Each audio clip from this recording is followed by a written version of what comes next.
except in building, so it's not too slow. I know it's hard to talk in signs. Can I ask you a question?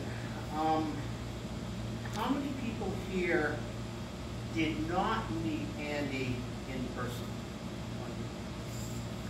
Did not meet. It looks like. Only the baby. There we go. There we go. Okay, so two. Well, thanks. That helps. Malik said he might be the one who's met him the less. He probably Better yeah. one. You okay? And we already know there are two deputies in the audience. So let me come back to another acronym. CCMS. Take from my theme today. CCMS. And that's to set up a picture. The biggest possible canvas picture of his life. CCMS, a complex character for many seasons. People interested in theater will understand that I stole most of that from Robert Rose. A man for all seasons. But I was telling someone earlier, Andy's not really given to hyperbole. First thing he would tell me is, no, not all seasons, Peter. Most, but not all. So in respect to his perspective on himself, I call him CCMS, a complex character for many seasons. If I go off the point for just a second, OTP again. In sign language, there are two different signs for character. One is, and that means like a role, someone you pick them and wrong. The other side is this, and it means more like the life, the emotion, the presence of the person, his character, the way we use that to define a person as weak or strong. This character is a role. So I want you to try to remember that as we go through what I'm going to say, and maybe fit it in with your thoughts.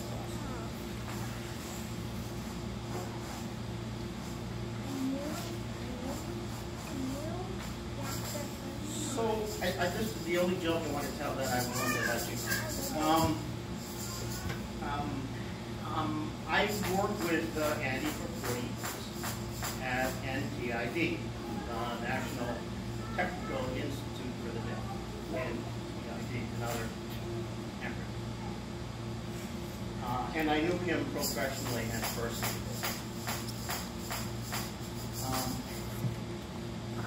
Try to make this part of the presentation shorter. When I was directed by Andy to do this, he said, "Be careful, Peter. Remember, the cardinal rule of eulogies is do not bore the attendants." Okay. With that in mind, Andy's stage direction to me was to point at my watch, look up at the audience, look back down at my watch, and say, "It's okay.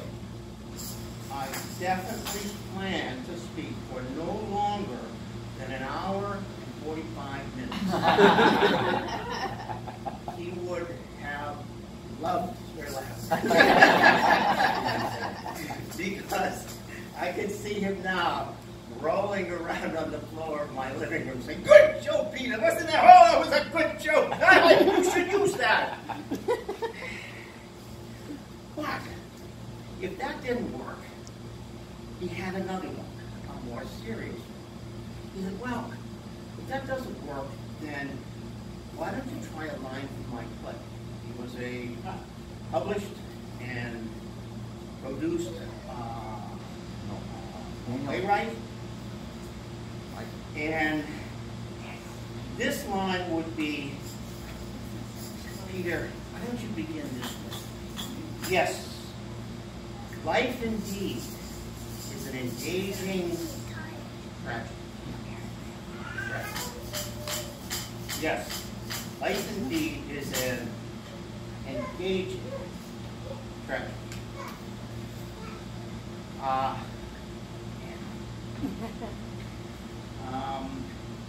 He can tell you I was not surprised. I've known him for like 40 years.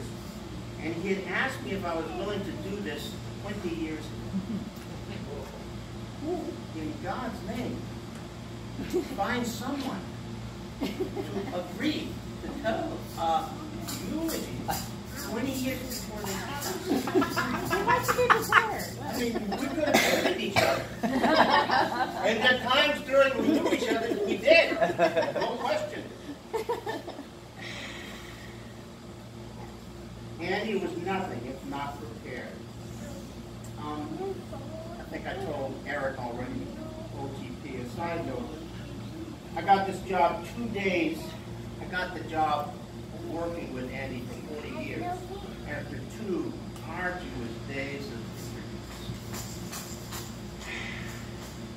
and spending a half hour with Andy. Question. Okay. 20 years later, I found out something I never knew. He recommended I not be hired.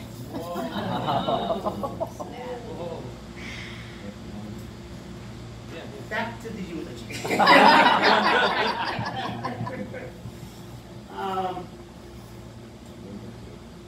When Andy had his not private service, but in his family, I didn't see any members except Mary as a member of the family, right? Michelle. Okay, and Michelle. And how are you related to Mary? I'm great uncle. He is your great uncle. Great uncle. Oh my.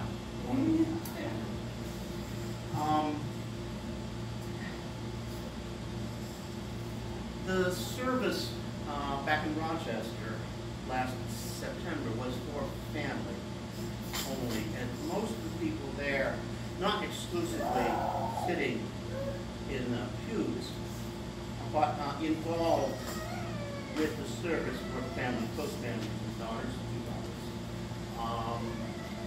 I believe both a stepdaughter and a stepson were there. And there are 40, 50 people from his Republican friends that knew him well, from his academic friends, from NPID that were really close. But the service was with a Catholic priest. And all of the spoken and presented lines were mostly from the liturgy. And I was saying to Eric, the comments reflected a very sweet and a very tender and a very loving view of Andy off the point again. In sign language, Andy had a name.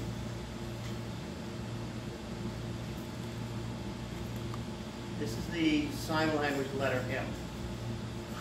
Because when a lot of people here only knew him after he had the full Santa thing happen. Before that, when he started teaching the deaf, he had a goatee.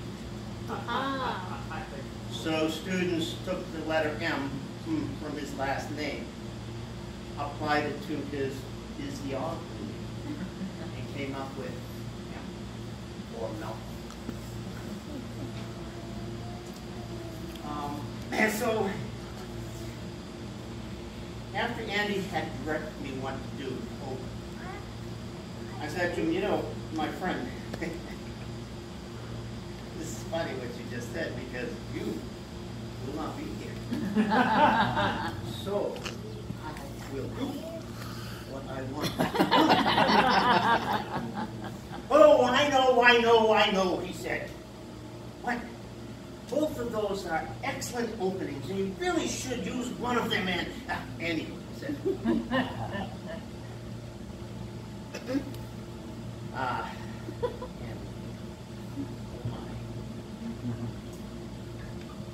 want to Sure. help a little bit now? For those of you who don't sign, there are 2 different languages, and speaking and signing at the same time can really, really do strange things to your head. Well, I'll start with another OTP off the point. Is this. Vest. Andy bought this one. He also bought a maximum for him that we were both supposed to wear to the 20th anniversary celebration of IRT. I failed. I forgot. So that's why I'm wearing it.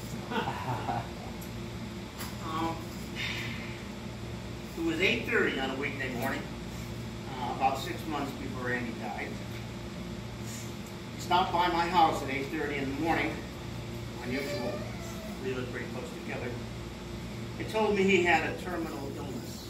That was his phrase, terminal illness. Sat on the sofa, was still Andy, gave me the details that he might live somewhere from 6 months to 2 years. Asked me if I'd be willing to share it with some female members of this audience that he would rather not have told that sad information to. I said, of course. I'll do it. On the wall over there, you see a, what would I call it, 6 or 7 pages that Andy provided me with about his life. He had neatly divided it like Caesar into 3 parts. Florida years, no, the Yonkers years, the Florida years, and then the Rochester years.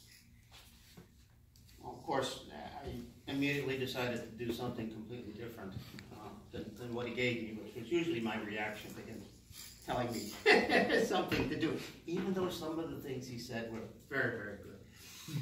However, as I thought about this eulogy business over the years, I came upon this phrase in Lyle, and as I was sitting at Starbucks for 2 hours, going over all these notes, and pretty much changing everything I had written 6, 7, 8, 9 months ago, I came up with this CCMS, that Andy, or Malcolm, was a complex character from many seasons.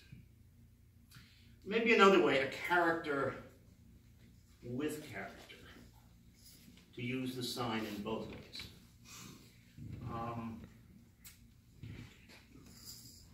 So he was not a person, I think, given to hyperbole or praise. And I think I've said he preferred accuracy, maybe I haven't yet. But he would like, I hope he would have liked this. We were sitting having coffee at Starbucks just a few hours ago. That I did not say he was a character for all seasons. He was more like maybe the rest of us. A character for some seasons, some more than others.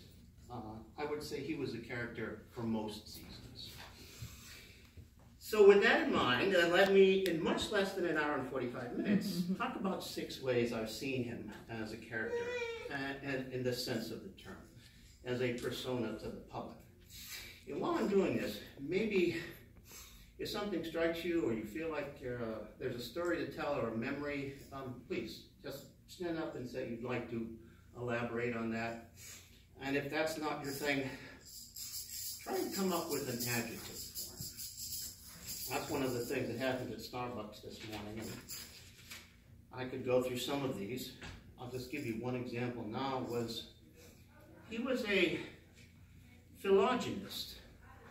Not a word you hear very often. Let me get right. Philogynist. It is right. Philogynist. Mostly we hear today misogynist. We all know misogynist. What would be the antonym? Somebody who likes women. Somebody who is not part of the hashtag #MeToo. Somebody who still is old school, with respect and desire mingled appropriately. And I've already warned Mary that if I say anything that's insensitive or offensive, please walk out. Just let me know. As I said, Andy would not want to be canonized or made part of, he loved words, hagiography of heaven. No, he would not want. So the 6 ways that I have of thinking about him. He was a character for family. Mary and I touched on that. I mean family near or far, distant or close, ancient or modern, by blood or by choice. He loved the history of his family, delighting in tracing it way back to the cavemen, Clan Malcolm, somewhere in the Scottish Highlands. He sent me lots of things. This is a small one from, I think, 2009 on St. Patrick's Day. Happy St. Patrick's Day, Peter. Can you imagine what my grandfather would have said if my father said he wanted to marry an Irish Catholic girl in 1923? Luckily for my grandfather died in 1906. The man had $1 million. Every one of my aunts and uncles married a Protestant, the first being Uncle Dan, who probably married in 1908. And he was full of these, particularly about his family. After 3 tries, he succeeded in establishing a relationship with a partner for whom he cared deeply. He was a man who deeply enjoyed the company of women, while freely admitting he was as perplexed by them as he was attracted to them. More of that in a second.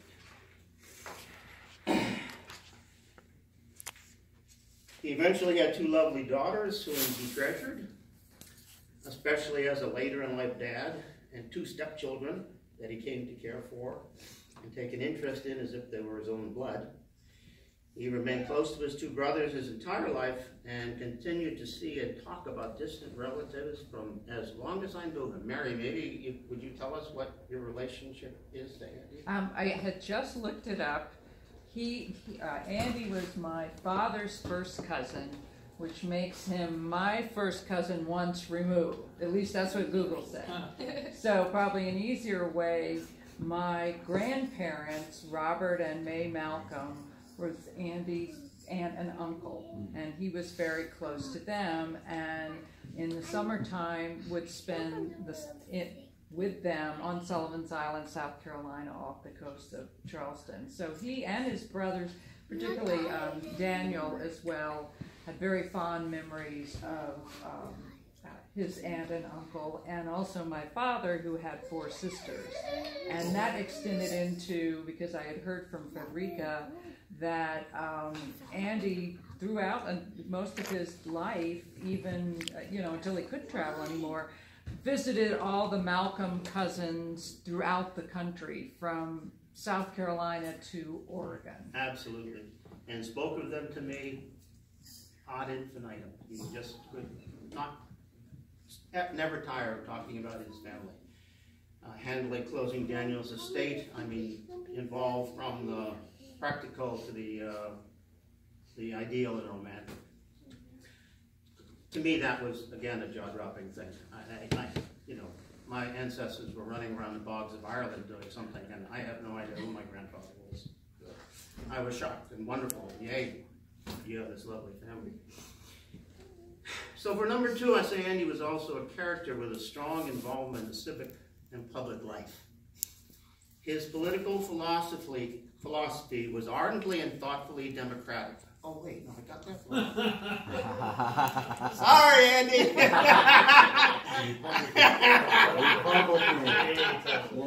His political, I must spoke myself. His political philosophy was ardently and thoughtfully Republican. So much so that in 1959, at the age of 30, he shook the hand of Richard Nixon when Mr. Nixon was vice president.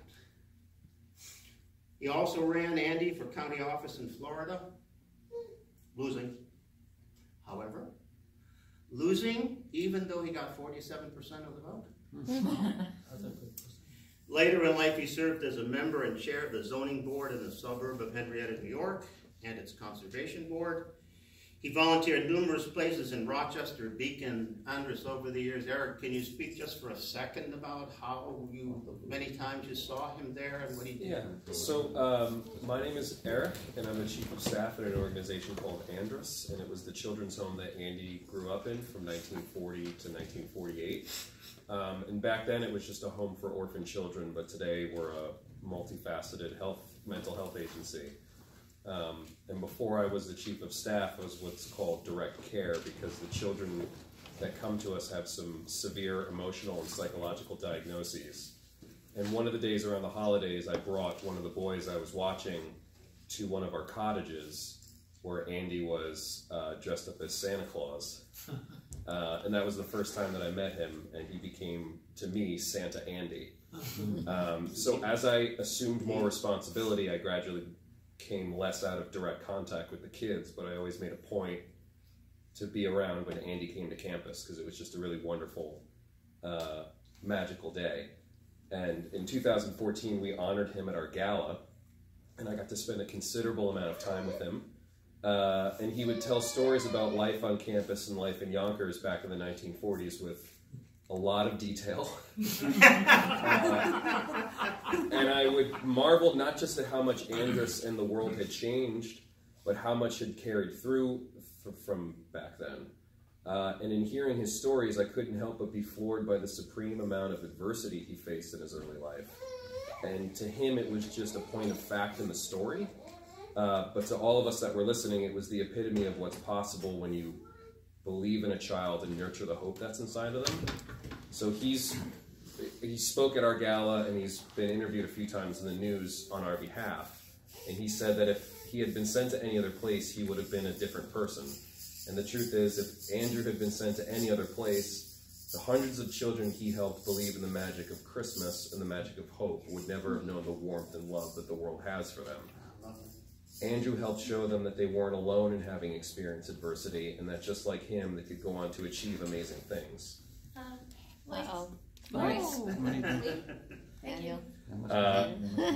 He left Andros having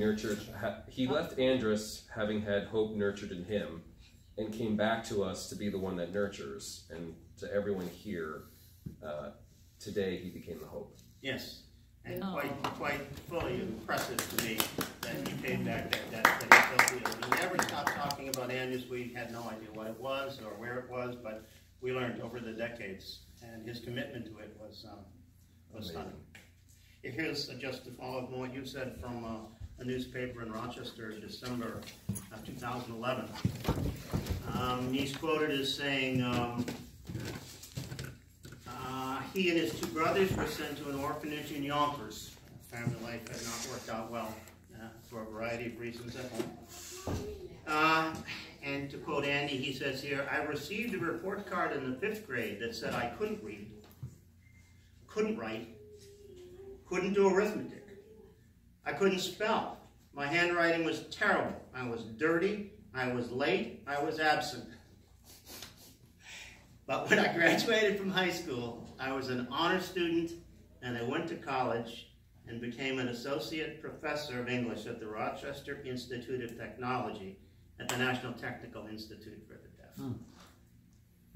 God bless the work you do.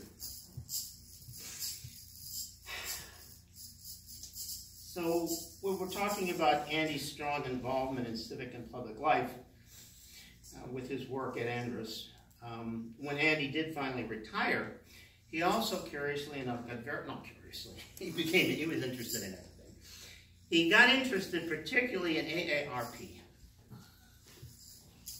And from 2008 to 2014, he offered 87 defensive driver programs to close to 2,000 local residents.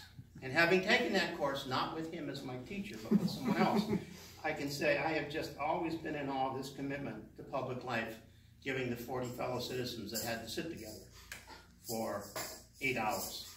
We came from all walks of life. We were at all ages. We had all different perspectives on everything from soup to nuts, as we used to say. But he did it for 2,000 folks for almost 8 years. Mary has something. I have to Sure. interject this. I Sure. apologize. We have some good friends in Rochester who we've known through the years, and I would say they were, a few years ago, in their late 60s. They decided to take this defensive driving course for seniors, and they, Steve said to my husband, Ed, well, I wonder, you know, the gentleman who taught it was Andy Malcolm. Would you by any chance have any, would Mary be related to that? And so Ed and I marveled at, you know, Andy, who I'm not sure how old was at the time, but, you know, probably 20 years older than these pupils, our friends, was teaching defensive driving. And I think that's a wonderful summation of Andy's kind of, I'm never giving up. Oh my, you know, yes. I'm never stopped learning. So. He is reputed to always start with a question like, how many people have had their driving license 10 years? How many 20 years? How many 30? And you can imagine a crowd of 40 or 50, fewer and fewer hands go up. The shocking thing was someone had actually had their driver's license 70 years. Whoa. And we all went, I thought I had my driver. And we looked at him and he said, yeah, cars have changed a lot in 70 years. That's why we take this course. So, number 3, the character of Andy professionally was essentially scientific and engineering in nature. And a lot of A words I came up with while I was sitting there at Starbucks. This one falls under the category of Andy's aphorisms. He was full of them. Some foolish, some wise, a lot somewhere in the middle. Well, he would always say to me, it's a digital world, Peter. And I had no idea what that meant. I didn't like it very much. I thought it meant there was only right or wrong, there wasn't any gray. I'm still not sure what it means. But he would say things, they were more like pronouncements, but they were fascinating. He loved to measure, calculate, compute, prove, create. His awards and honors in this area are numerous. His mind loved all things scientific, and he was a compendium of almost always accurate, exotic information. To some people, exotic. Such as, what is the address of Penn Station? William and I were both present when some woman tried to trip him up with that. And his answer was, what door? he apparently, do you know the address? I don't. 1-1? I think so. Okay. To me, and the lady was shocked that he asked that there's more than one address to Penn Station. Oh, okay, that could be. Well, that's what he said, and you didn't want to challenge him. You'd have had a great time talking to him. Andy was also great at coining words, and he invented a precursor to real-time captioning. It's a very odd word. I don't think it's in the dictionary yet. But he called it, this is 30 years ago now, glossinography. Glossinography, which if you know your Latin and your Greek, some of us do, some of us don't.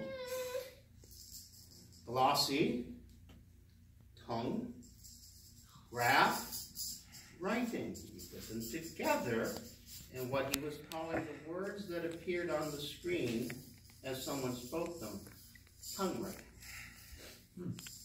Tongue writing. Glossinography. Very good.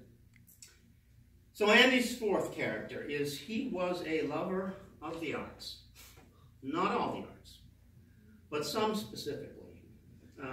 He was, for example, not a fan of modern poetry and not very well versed in Shakespeare for somebody who liked the arts. I'm not sure exactly why, but not quite his cup of tea.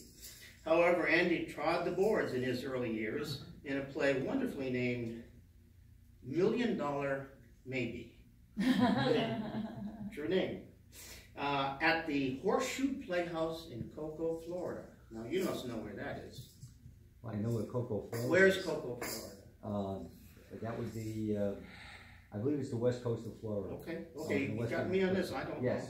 Okay, yeah. Cocoa Beach. He loved specific music, especially Italian and French operas. Named one of his children after, I think, Offenbach's opera La Pericole. One of his daughters is named Pericole, Pericchole.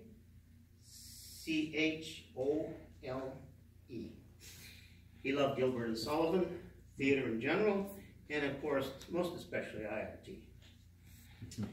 One role he was especially proud of was his role as a Scottish character in the musical play Brigadoon, directed by none other than my wife and this lovely interpreter. I forget the name of the character. He was the head of the clan. He was the head of the clan. Was it Clan Malcolm? Well, I think we changed it to. We changed it to match Malcolm, but I think in the script it was McLaren. And this was in the early 2000s. And I'll just add to that. Well, directing Andy, he was just thrilled to be on the stage, and he was so excited to play a character that was Scottish, and he was always high energy during rehearsal. I have to constantly tell him to stop talking and stop talking. I'm talking now! And he would finally, But he accepted a very complex role because our Harry Beecham, the bad guy who tries to escape and break the magic of Brigadoon, was deaf. That was Eddie Yee. So it meant that Andy had to speak his own lines and speak Eddie's lines as he signed them at the same time. So he memorized not only his role, but two roles, Harry's role too. And he had the best time, and he enjoyed it and everything. And then later he decided, well, I think I'm not good enough. I think I can't memorize lines. I'm like, you memorize them in 2 languages and 2 characters. I think you're okay. I think you're doing fine. But it just depended on the support. There's a combination I want to get to of Andy's love of art and theater and his expertise in the area of science and engineering. But let me just go quickly to character number 5. He was a quite successful teacher of English and technical writing to deaf and hard of hearing students at NTID, becoming a tenured professor there. But as Andy being Andy, he wanted to learn sign language perfectly. And he went at it full bore, 110%. But it's damn difficult language to learn. And some of us reach a certain level in plateau. Some of us are fluent to the max, like my wife. And some of us can get by. Andy, however, despite his thoroughness and effort, struggled with the sign language. And 2 things I want to make a point about this. That he thought for some reason that his hands were too rough from the carpentry and the manual labor, the projects of love. So he was well known for, before we would go to class, coating his hands with a slight sheen of Vaseline to make the finger spelling move a little smoother. And there are many other faculty at the college that remember that. On the other hand, 2 of his students, when they heard of his passing, were quite honest about Andy's honesty about his weakness with sign language. And they praised him for his honesty and his effort, unlike some other hearing teachers who seemed to think they were communicating more clearly with the deaf than they really were. Now, the last character for Andy is Andy was a character in love with words and speech. And let me give you an example first before I go on with this. It's from a letter he sent me in 2009. The opening has to do with Eisenstein and Werner Karl Heisenberg and blah, blah, blah, blah. Now, where the theater and the art and the science and the love of words comes in, I'm just so tempted to read this paragraph, but I can't do it all to you. I'll give you the beginning and the end. Can you say that two actors spoke the same words at the same time, as is often directed by playwrights? Consider this thought experiment. Two actors are seated next to each other on a sofa on a stage. And two people are sitting on the end seats of the first row.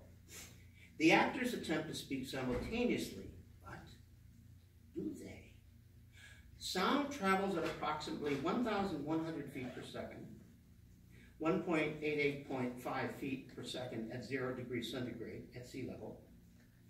To the audience, persons at stage left and right, the sound travels a shorter distance by the space between the actors. If the actors' mouths are 12 inches apart, then the sound travels 1 foot more to the opposite actor. Therefore, the two persons in the audience closer hear the closer actor first and the farther actor afterward by the time it takes sound to travel 1 foot farther. 0.0009 seconds. So one cannot be certain of simultaneity. Who thinks like this? Nobody in the theater. So finally, Andy was that character in love with words and speeches. I said, those of us who knew him knew this well. He could talk and talk for hours and hours on any topic under the sun and never seemed to tire. Maybe Jonathan could tell a story about a conversation you had with Andy about Democrats and Republicans, or Well, he would take me to the Shaw Festival. Well, that's about a 2.5-hour drive. And there were times when it didn't seem like he even breathed. He just, and you try to interject or to tell him he's way off base, but he just continues to talk. Words clean. Yeah, just the base. I can't remember, the thing I want to relate has nothing to do with that, and so we'll do it at a different time. okay. I can't remember the substance of any long conversation, other than politically we were never in agreement. But that didn't bother him. No, my no. Not at all. As Andy would say, oh my no. Oh my no. Oh my no. Another one of his expressions. Oh my no. Oh my no. So. All right, so once my story related to Andy and his discussions, I was riding shotgun in a van that he was driving that had 6 other passengers in it. There was no telling him that he was driving everybody crazy with the